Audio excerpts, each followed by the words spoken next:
Share বাজারকে আধুনিকীকরণ এবং এর সামগ্রিক কার্যকারিতা বাড়ানোর লক্ষ্যে যুগান্তকারী পদক্ষেপ স্মার্ট সাবমিশন সিস্টেম বা এসএসএস চালু করেছে উভয় স্টক এক্সচেঞ্জ। এখন থেকে কোম্পানিগুলোর মূল্য সংবেদনশীল তথ্য থেকে শুরু করে যাবতীয় তথ্য সরাসরি অনলাইনে প্রকাশ করতে হবে। বুধবার ডিএসই এবং সিএসির উদ্যোগে আয়োজিত অনুষ্ঠানে বক্তারা বলেন, নতুন ডিজিটাল ব্যবস্থায় প্রতিটি তালিকাভুক্ত প্রতিষ্ঠানকে এক্সচেঞ্জগুলোর পক্ষ থেকে একটি ইউজার আইডি এবং পাসওয়ার্ড দেওয়া হবে।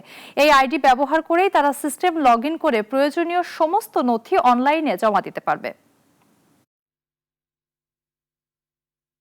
আমাদের এই মুহূর্তে লিস্টেড কোম্পানিগুলো শুধু যে আমাদের ইনফরমেশন সাবমিট করে, বাট আমরা দেখছি যে লিস্টেড অ্যান্ড নন লিস্টেড কোম্পানিগুলোর কমপ্লায়েন্সের মধ্যে বিশাল পার্থক্য, এবং যেটা একটা মূল কারণ যে নন লিস্টেড কোম্পানিগুলো, প্রাইভেট কোম্পানিগুলো লিস্টিংয়ে আসতে চাচ্ছে না।